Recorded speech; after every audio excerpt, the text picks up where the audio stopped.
പത്തനംതിട്ട ജില്ലയിലെ എഴുമറ്റൂർ ഗ്രാമപഞ്ചായത്തിലെ അമൃതധാര ഗോശാലയുടെ ബോർഡാണിത്. ജില്ലയിലെ പ്രമുഖ ബിസിനസ്സുകാരനും കർഷകനുമായ പുല്ലാട് കുറവൻകുഴി വല്ലൂഴത്തിൽ വീട്ടിൽ അജയകുമാറിന്റെ ഗോശാലയാണിത്. ഈ വളർത്തുമൃഗങ്ങളുടെ രക്ഷിതാവാണ് അജയകുമാർ. ഇക്കാണുന്ന ഉരുക്കളിൽ പകുതിയിലേറെയും അറവുശാലക്കാരിൽ നിന്ന് രക്ഷിച്ചു കൊണ്ടുവന്ന് പോറ്റുന്നവയാണ്.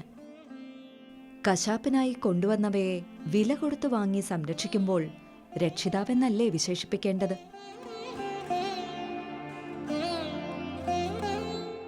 ഇവയൊന്നും കറവമാടുകളല്ല, മേൽത്തരം സങ്കര ഇനങ്ങളുമല്ല.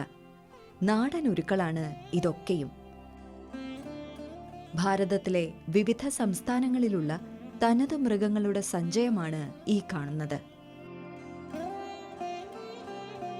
സാഹിവാൾ, ഹള്ളിക്കർ, കാങ്കയം, ഓങ്കോൾ, കാങ്ക്രജ്, റെഡ് സെന്റി, ഗിർ, കപില, പുങ്കന്നൂർ, കൃഷ്ണ, വെച്ചൂർ, കാസർഗോഡ് കുള്ളൻ എന്നിങ്ങനെയുള്ള എല്ലാ തനതിനങ്ങളുമുണ്ട് അമൃതധാര ഗോശാലയിൽ. 2 നാടൻ പശുക്കളുമായി 2003 തുടങ്ങിയ നാടൻ മൃഗപരിപാലനം 2025 അവസാനിക്കുമ്പോഴേക്കും 600-ലധികം തനതു പശുക്കൾ നിറഞ്ഞ കേരളത്തിലെ ഏറ്റവും വലിയ ഗോശാലയായി അമൃതധാര വളർന്നു കഴിഞ്ഞു. ഒരു പശുവിനെയും കാളയുമായിട്ട് 2003 തുടങ്ങിയത് ഇന്ന് ഏതാണ്ട് 650-ലധികം നാടൻ പശുക്കളെ സംരക്ഷിക്കുന്ന ഒരു അഭയ കേന്ദ്രമായിട്ടാണ് ഇന്ന് ഈ അമൃതധാര ഗോശാല പ്രവർത്തിച്ചു വരുന്നത്. അത്രയും പശുക്കളിൽ ഒരു 400-ലധികം പശുക്കളെ ഞാൻ അറവുശാല അറക്കാൻ കൊണ്ടുവന്നിടത്തുനിന്ന് അവരുടെ നിന്ന് വിലയ്ക്ക് വാങ്ങിച്ചിട്ട് മുണ്ടക്കയം ചന്തയടക്കം പോയിട്ട് അവിടെ ധാരാളം നാടൻ പശുക്കൾ തമിഴ്നാട്ടിൽ നിന്നടക്കം വരുന്നതുണ്ട്. അവരെ അതിനെ അബാൻഡൻ കൗവ, ശരിക്കും അത് കൺസീവ് ആകത്തില്ല, അതിന് പാലില്ല എന്നൊക്കെ പറഞ്ഞുകൊണ്ട് അവർ ഉപേക്ഷിച്ച സാധനം വരുമ്പോൾ അത് വില കൊടുത്ത് അത് വഴക്കോ വല്ലോ ഒന്നും ഉണ്ടാക്കിയിട്ടില്ല. അവരും ഈ അറക്കാൻ കൊണ്ടുവന്നവർ അവർ സന്തോഷത്തോടു കൂടിയാണ് തരുന്നത്. അവർക്കും ഇത് താല്പര്യം, പക്ഷേ അവരുടെ തൊഴിലായതുകൊണ്ട് അവർക്ക് പൈസ കൊടുത്തുള്ളത് സംരക്ഷിക്കുക. അപ്പോൾ ഈ സംരക്ഷണത്തിലൂടെ ഞാൻ ലക്ഷ്യം വെക്കുന്നത് ജൈവ കൃഷിയിലേക്ക് ഈ സമൂഹത്തെ കൊണ്ടുപോവുകയും നമ്മുടെ മണ്ണിൻ്റെ ജൈവ വൈവിധ്യത്തെ നഷ്ടപ്പെടുത്തി ഓൾറെഡി രാസവള കീടനാശിനിയിലൂടെ ആ ജൈവ വൈവിധ്യത്തെ തിരിച്ചു കൊണ്ടുവരാൻ വേണ്ടിയിട്ട് ഇന്ന് നമുക്ക് ചെയ്യാവുന്ന ഏക മാർഗ്ഗം പശു അധിഷ്ഠിത കൃഷിയിലൂടെ മാത്രമേ സാധിക്കത്തുള്ളൂ. നമ്മുടെ മണ്ണിൽ രാസവളമോ കീടനാശിനിയോ ആവശ്യമില്ല. ഒരു സൈഡിൽ നാടൻ പശു സംരക്ഷണ കേന്ദ്രവും മറു സൈഡിൽ അതിന് അനുബന്ധമായിട്ട് നമ്മുടെ ഭൂമിയെ ഈ പ്രകൃതിയെ സംരക്ഷിക്കുന്നതിനോടൊപ്പം തന്നെ ശുദ്ധമായ ആഹാരം നമുക്ക് സമൂഹത്തിന് കൊടുക്കാനും മനുഷ്യർക്ക് മാത്രമല്ല പ്രകൃതിയിലെ എല്ലാവർക്കും ജീവിക്കാനുള്ള ഒരു ആവാസ വ്യവസ്ഥിതി ഈ പശു സംരക്ഷണത്തിലൂടെ നമ്മുടെ പ്രകൃതിക്ക് ലഭിക്കുന്നുണ്ട്. ഈ കാണുന്ന പശുക്കളൊന്നും കറവയ്ക്കു വേണ്ടി വളർത്തുന്നവയല്ല, എന്നാൽ കറവയുള്ളതുമുണ്ട്. അന്യം നിന്ന് പോകുമായിരുന്ന നമ്മുടെ തനതിനങ്ങളെ സംരക്ഷിച്ച് നിലനിർത്തുക എന്ന ദൗത്യമാണ് അജയകുമാർ ഏറ്റെടുത്തിട്ടുള്ളത്. സ്വന്തം ഇഷ്ടമാണത്. ഇവരെ അദ്ദേഹം നമുക്കായി പരിചയപ്പെടുത്തുന്നത് കാണുക. ഇത് സഹിവാളാണ്. ഇത് ഹരിയാന എന്നുള്ളതാണ്. ഹരിയാനയാണ് ഇതിൻ്റെ ഒറിജിനൽ. ഹരിയാന പഞ്ചാബ് പ്രവിശ്യയിലുള്ളതാണ്. ഇത് ഹള്ളികറാണ്. മൈസൂറ ഇവൻ്റെ ജന്മസ്ഥലം ഹള്ളികർ. ഇത് നമ്മുടെ കാങ്കയം കാളയാണ്. തമിഴ്നാടിൻ്റെ ഭാരതത്തിൻ്റെ ലോകത്തിലെ തന്നെ ഏറ്റവും പവർഫുള്ളായിട്ടുള്ള കാളകളിൽ ഒന്നാണ്. ഇത് ഓൺഗോളാണ് ഇത് ഈ കാണുന്നത്. അതുപോലെ തന്നെ ഇതും നമ്മുടെ രാജ്യത്തിൻ്റെ ഒരു അഹങ്കാരമാണ്. കാങ്കറേജ് എന്നതിന് പറയുന്നത്. റെഡ് സിന്ധി അതുപോലെ പഞ്ചാബ്, ഇത് കൂടുതൽ രാജസ്ഥാൻ, നമ്മുടെ ഹരിയാന, ഏറ്റവും കൂടുതൽ ഇപ്പോൾ പാകിസ്ഥാനിലാണ് ഇതുള്ളത്. ഇത് നമുക്ക് 10-12 ലിറ്റർ പശുക്ക് പാല് തരുന്നതാണ്. ഇത് ഗീറാണ്. ഗീറിൻ്റെ ബുള്ളാണ് ഈ കാണുന്നത്. ഇതിപ്പം 14 മാസം പ്രായമായ ബുള്ളാണ്. ഇതിനെ നമ്മൾ റെഡിയാക്കി കൊണ്ടുവന്നുകൊണ്ടിരിക്കുക. 14 മാസമേ ആയിട്ടുള്ളൂ. അതിൻ്റെ സൈസ് കണ്ടല്ലോ. ഇത് ഗീറാണ്. ഗുജറാത്തിൻ്റെയാണ് ഇത് ഗീറ്. ഇത് മിൽക്കി പശുവാണ്. ഇത് പ്രധാനമന്ത്രിയുടെ പ്രൊജക്റ്റിൻ്റെ ഭാഗമായിട്ടുള്ളതാണ്. ഇത് സ്വർണ്ണക്കബലിയാണ്. ഗീറിൻ്റെ അകത്ത് മറ്റൊരു വകഭേദം. പൊങ്കാനൂരിൻ്റെ പ്രാധാന്യം ഏത് കാലാവസ്ഥ, ഇതിന് ചൂട് ഭയങ്കര ഇഷ്ടമാണ്. മഴ ഇതിന് ഭയവുമാണ്. മഴയത്ത് കിടന്നു കഴിഞ്ഞാൽ ഇതിന് ഇഷ്ടമല്ല. വേഗത്ത് വെള്ളം ഒഴിക്കുന്ന പോലും ഇഷ്ടമല്ല. ഇതെല്ലാം വെച്ചൂരാണ്. പൊങ്കാനൂരിൻ്റെ ബുള്ളാണിത്. കെട്ടിയിട്ടിരിക്കുക പൊങ്കാനൂരിൻ്റെ ബുള്ളാണിത്. ഓക്കെ. അത് കാസർഗോഡ് കുള്ളനാണ് ആടാ നിൽക്കുന്നത്, ആ കറുത്തത്, ആ കറുത്ത് കാണുന്ന കാസർഗോഡ് കുള്ളനാണ്. ഇത് കൃഷ്ണയാണ്. അഗെയിൻ തനതിനങ്ങൾക്ക് പാൽ കുറവാണെന്ന പൊതുധാരണ ശരിയല്ല. വലിയ തോതിൽ പാൽ കിട്ടുന്ന ഇനങ്ങളുമുണ്ട്. ഗിർ, റെഡ് സിന്ധി, സാഹിവാൾ, റാത്തി, താർപാർക്കർ എന്നിവയൊക്കെ ശരാശരി പ്രതിദിനം 15 ലിറ്റർ പാൽ തരുന്നവയാണ്. എന്നുമാത്രമല്ല, ഇവയ്ക്ക് പരിപാലന ചെലവും വളരെ കുറച്ചു മതി. രോഗപ്രതിരോധ ശേഷിയും ഏറെയുണ്ട്.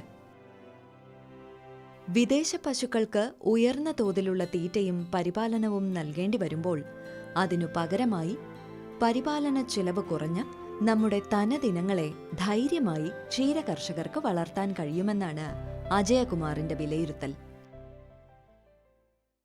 ഇവിടെ മറ്റൊരു പ്രധാനപ്പെട്ട കാര്യമെന്ന് പറഞ്ഞാൽ ഈ നാടൻ പശുക്കൾക്ക് രോഗം വരുന്നില്ല എന്നുള്ളതാണ്. രോഗം ചെറിയ ചെറിയ പനികൾ മനുഷ്യർക്ക് വരുന്ന മാതിരി ചെറിയ ചെറിയ പനികൾ, അല്ലാതെ ഈ ദേഹത്ത് വരുന്ന മുഴയെ, മുലക്കാമ്പിലുള്ള വീക്കം, അതിൻ്റെ സന്ധിവേദന, തളർച്ച, അങ്ങനെയുള്ള യാതൊരുവിധ രോഗങ്ങളും ഈ നാടൻ പശുക്കളിലാണ്. കാര്യം അത്രയധികം പ്രതിരോധ ശക്തിയുള്ളതാണ്. ഏത് കാലാവസ്ഥയിലും ഇതിന് ജീവിക്കാൻ സാധിക്കുന്ന രീതിയിലാണ് ദൈവം അതിനെ സൃഷ്ടിച്ചിരിക്കുന്നത്. ഉയർന്ന അളവിൽ പാൽ കിട്ടുന്ന തനതിനങ്ങളുടെ പാൽ കറന്നെടുത്ത് വിൽപ്പനയുണ്ട്. സാധാരണ പാലിന്റെ ഇരട്ടി വില നൽകി വാങ്ങാൻ ആവശ്യക്കാർ ഗോശാലയിൽ എത്തുന്നുണ്ട്. 2003 തൊട്ട് പ്രവർത്തിച്ചു വരുന്ന ഈ അമൃതധാര ഗോശാല ഫാമിൽ ഒരു ഇവിടുത്തെ കാര്യങ്ങൾ നോക്കുവാനായിട്ടുള്ള ഒരു വെറ്റിനറി സർജനാണ് ഞാൻ. എൻ്റെ ഒരു നിരീക്ഷണത്തിൽ ഇവിടെ ഈ നാടൻ പശുക്കൾക്ക് അസുഖങ്ങളും ഒക്കെ തീരെ കുറവാണ്.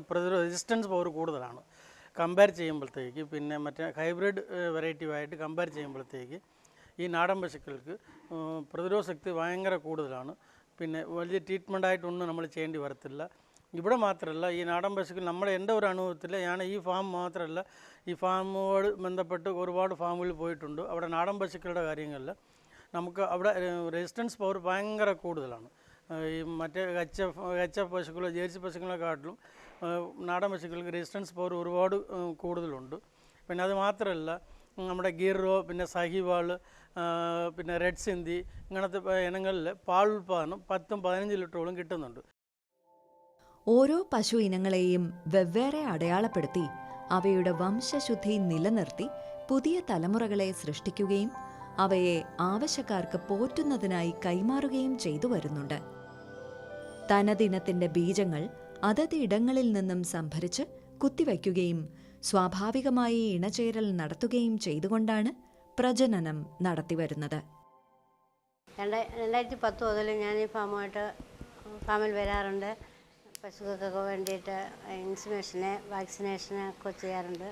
ഡോക്ടറുടെ നിർദ്ദേശപ്രകാരമാണ് ഇതൊക്കെ ചെയ്യാറുള്ളത്.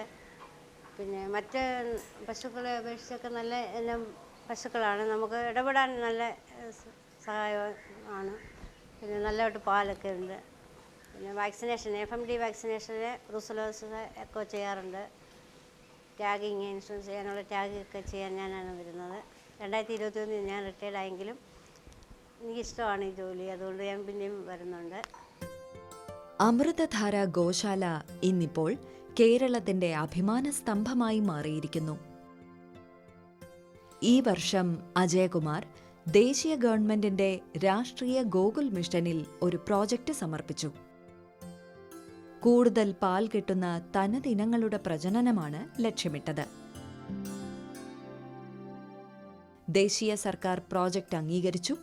നാഷണൽ ഡയറി ഡെവലപ്മെന്റ് ബോർഡിന്റെ നേതൃത്വത്തിൽ അമൃതധാര ഗോശാലയെ കേരളത്തിലെ ഏക പ്രജനന യൂണിറ്റായി തെരഞ്ഞെടുത്തുകൊണ്ട് പ്രവർത്തന ചെലവിലേക്ക് 2 കോടി രൂപയുടെ ധനസഹായം അനുവദിച്ച് ഉത്തരവായി. ഞാൻ ഗവൺമെൻറ് ഓഫ് ഇന്ത്യ ലക്ഷ്യം വെക്കുന്നതും നാടൻ പശു സംരക്ഷണം, മിൽക്ക് പശുവിൻ്റെ വംശവർദ്ധനവ്. അപ്പം കൂടുതൽ പാല് തരുന്നതിൻ്റെ വംശവർദ്ധനവ് എല്ലാ വർഷവും അല്ല 15 മാസം കൂടുന്തോറും ഞാൻ 120 പശുക്കിടാക്കളെ ഗവൺമെൻറ് ഓഫ് ഇന്ത്യക്ക് കൊടുക്കണം. അതിൻ്റെ മാനദണ്ഡങ്ങളൊക്കെ വരാനിരിക്കുന്നേ ഉള്ളൂ. അപ്പം അതിലൂടെ ഇതിൻ്റെ വംശം ഇങ്ങനെ വർദ്ധിച്ചു പോകും. അത് ഇപ്പം മൊത്തം 138 പ്രൊജക്റ്റോളം ഓൾ ഇന്ത്യ ലെവലിൽ അതിലിട്ടുണ്ട്. അത് പ്രധാനമന്ത്രി നേരിട്ടാണ് അത് മോണിറ്റർ ചെയ്യുന്നത്. അത് വലിയൊരു ചേഞ്ചസ് നമ്മുടെ രാജ്യത്തിനുണ്ടാവുകയാണ്. പ്രധാനമന്ത്രി നേരിട്ട് പരിശോധന ചുമതല നിർവഹിക്കുന്ന നാടൻ പശു പ്രജനന കേന്ദ്രമായി ഈ ഗോശാലയെ ഭാരത സർക്കാർ ഉയർത്തിയിരിക്കുന്നു.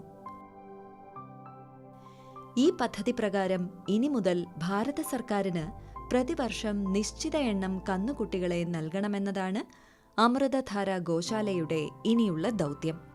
പദ്ധതി പ്രവർത്തനങ്ങൾ തുടങ്ങിക്കഴിഞ്ഞു.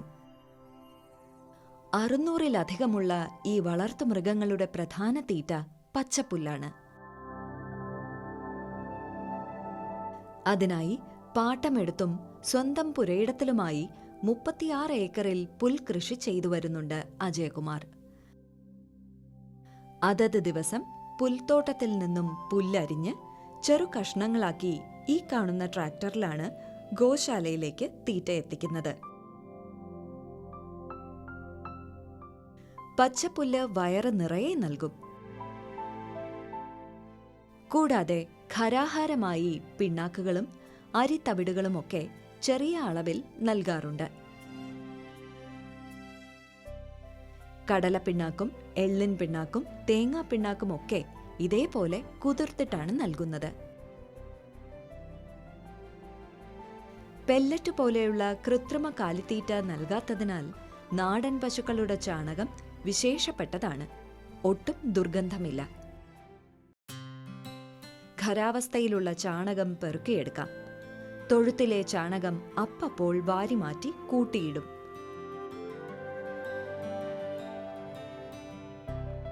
ഈ ചാണകം ഉപയോഗിച്ച് കമ്പോസ്റ്റ് ഉണ്ടാക്കിയിട്ടാണ് അജയകുമാറിന്റെ കൃഷികളൊക്കെയും നടത്തുന്നത്.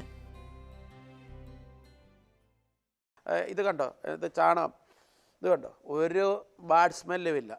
ഇതാണ് ഏറ്റവും ശ്രദ്ധ, ഇതാണ് ഒറിജിനൽ ചാണകം എന്ന് പറയുന്നത്. ഞാൻ ഇതുങ്ങൾക്ക് കൂടുന്ന ആഹാരം നമ്മൾ ഏറ്റവും ശുദ്ധമായ ആഹാരം. എനിക്കൊരു 36 ഏക്കറിൽ സ്വന്തമായ ഭൂമിയിൽ ഞാൻ 3 തരം പുല്ല് കൾട്ടിവേറ്റ് ചെയ്തിട്ടുണ്ട്. CO3, CO5, super നഫിയർ. അത് യഥേഷ്ടം നല്ല ഇതിൻ്റെ തന്നെ, അതായത് ഇതിലൊക്കെ രസം, ഈ പശുവിൻ്റെ തന്നെ ജീവാമൃതം, അതിൻ്റെ ഉൽപ്പന്നം, പശുവിൻ്റെ ചാണകവും മൂത്രവും ഉപയോഗിച്ചുള്ള വളം തന്നെയാണ് അതിന് ഞാനിടുന്നത്. വേറൊരു സാധനവും ഇടുന്നില്ല. മൃഗപരിപാലനം മാത്രമല്ല, പലതരം കൃഷികളുമുണ്ട് അജയകുമാറിന്. ഇക്കാണുന്ന വാഴത്തോട്ടത്തിൽ നിന്നും വിളവെടുപ്പ് തുടങ്ങിക്കഴിഞ്ഞു. 2500-ലധികം ഏത്തവാഴകളാണ് ഇത്തവണ കൃഷി ചെയ്തിരിക്കുന്നത്. ഞാൻ പശുപരിപാലനത്തിന് പുറമെ, എല്ലാവരും വിചാരം ഞാനൊരു പശുവിനെ മാത്രം സംരക്ഷിക്കുന്നത്, അതല്ല.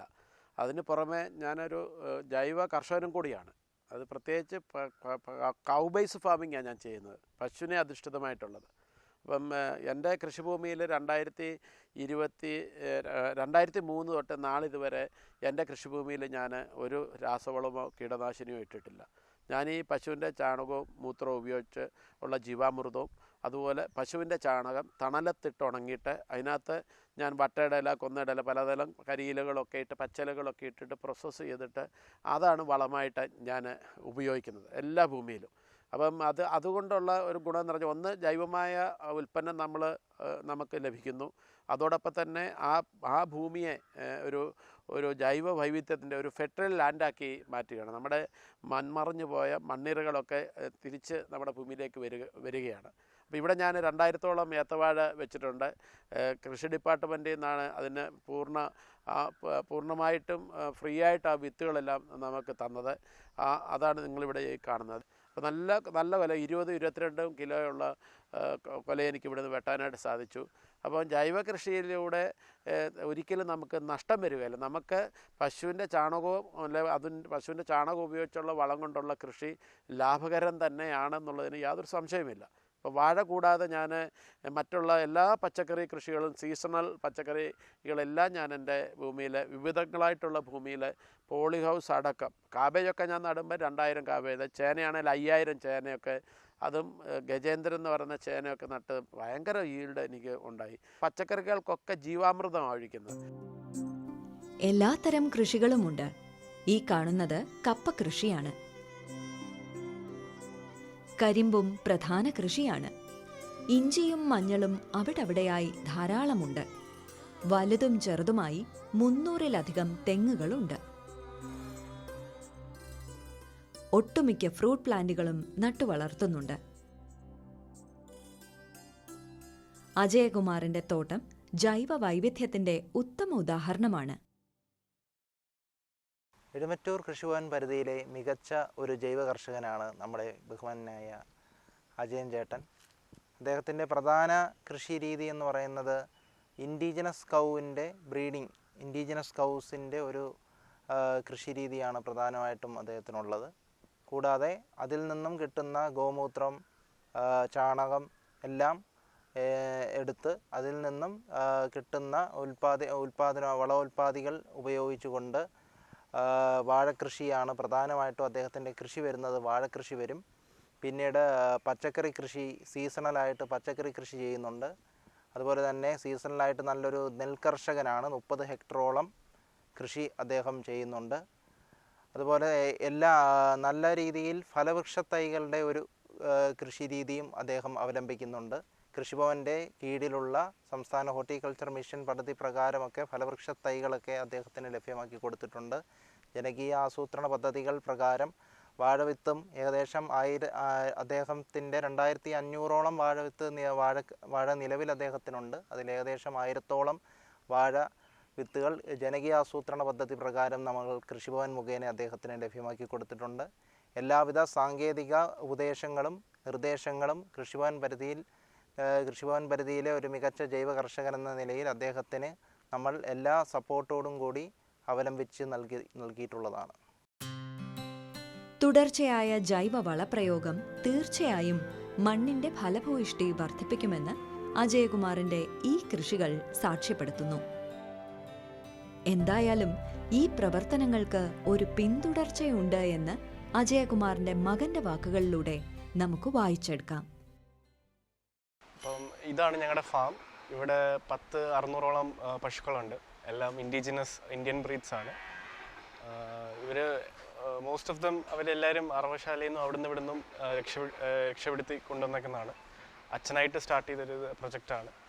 അപ്പം ഇവരെ ഇപ്പം ഞങ്ങളിവിടെ കെയർ ചെയ്യുകയാണ്. ഇവർക്ക് അസുഖമുള്ളവരുണ്ട്, വയ്യാത്തവരുണ്ട്. ഇപ്പോൾ ഇവർക്ക് ഫുൾ കെയർ നൽകുന്ന ഒരു പ്രോഗ്രാമാണ് നടക്കുന്നത്. അപ്പം ഞാനിപ്പോൾ പഠിച്ചുകൊണ്ടിരിക്കുകയാണ്. അപ്പോൾ മോസ്റ്റ്ലി പുറത്താണ്. ഇവിടെ നാട്ടിലുള്ളപ്പോഴൊക്കെ ഇവിടെ വരാറുണ്ട്. ഇവരോടൊക്കെ ടൈം സ്പെൻഡ് ചെയ്യാറുണ്ട്. സമയം കിട്ടുമ്പോഴൊക്കെ ഇവിടെ വരാറുണ്ട്.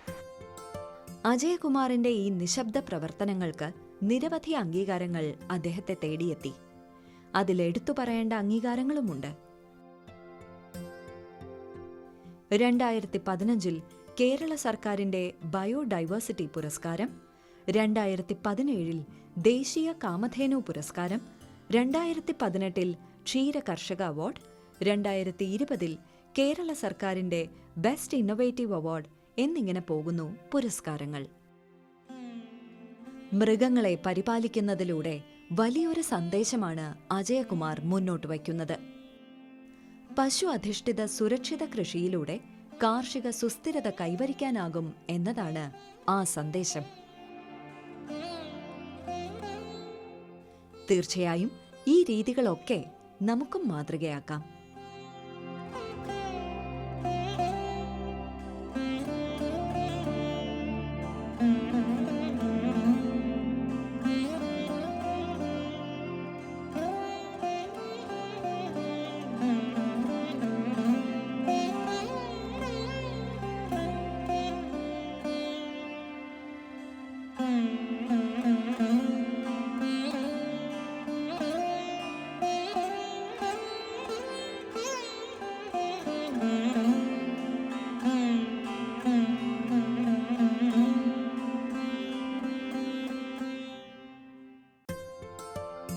കൃഷി ദർശൻ പരിപാടിയെക്കുറിച്ചുള്ള നിങ്ങളുടെ അഭിപ്രായങ്ങളും നിർദ്ദേശങ്ങളും ഞങ്ങളെ അറിയിക്കുക. വിലാസം: പ്രൊഡ്യൂസർ കൃഷി ദർശൻ, ദൂരദർശൻ കേന്ദ്രം, Kudappanakunnu, Thiruvananthapuram 695043. Phone 0471 27318770. Email ddkrishitvom@gmail.com.